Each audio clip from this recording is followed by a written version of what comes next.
ఇచ్చారు. ఆ ప్రింట్స్ ఇక్కడ కాదు, లండన్లో కూడా వెళ్ళాయి. ఎక్కడెక్కడైతే బ్రిటిష్ సామ్రాజ్యం విస్తరించిందో అన్ని చోట్ల భారతదేశంలో ఇటువంటి భయంకరమైనటువంటి యాంటీ హ్యుమానిటేరియన్, మానవులకు వ్యతిరేకమైనటువంటి లాస్ ఉన్నాయి, చట్టాలు ఉన్నాయి అని చెప్పుకుంటూ ప్రతి చోట అవి పబ్లిష్ చేయబడ్డాయి. లండన్ హౌస్ ఆఫ్ కామన్స్ అంటే ఈరోజు మనకు ఉన్నటువంటి ఢిల్లీలో ఉన్నటువంటి పార్లమెంట్. లండన్ హౌస్ ఆఫ్ కామన్స్లో ఎంపీలు నిలబడి మాట్లాడుతున్నారు. అందులో ఒకరు మన కోసం నిలబడేటటువంటి వారు విలియం విల్బర్ఫోర్స్ గారు. ఆయన మరియు ఆయనతో పాటు కలిసి సహచరులుగా ఉన్నటువంటి వారు, అలాంటి వారు ఎంతోమంది ఉండేవారు ఆ రోజుల్లో.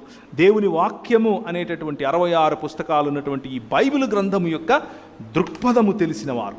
ఆ దృక్పథాన్ని ఎరిగిన ఆ వ్యక్తులు ఏం చేశారు అనంటే అందరి ముందు పోరాడారు. No, the women of India are equally in the image of God. The women of India are equally beautiful in the image of God. The women of India have rights to wear what they want to wear. ఈరోజు మనకు వచ్చి కబుర్లు ఏం చెప్తున్నారు? మీరు పాశ్చాత్య సంస్కృతిని చేసుకుంటున్నారు, పొట్టి పొట్టి బట్టలు వేసుకుంటున్నారు. మీరు అసలు బట్టలు వేయించలేదు కదా.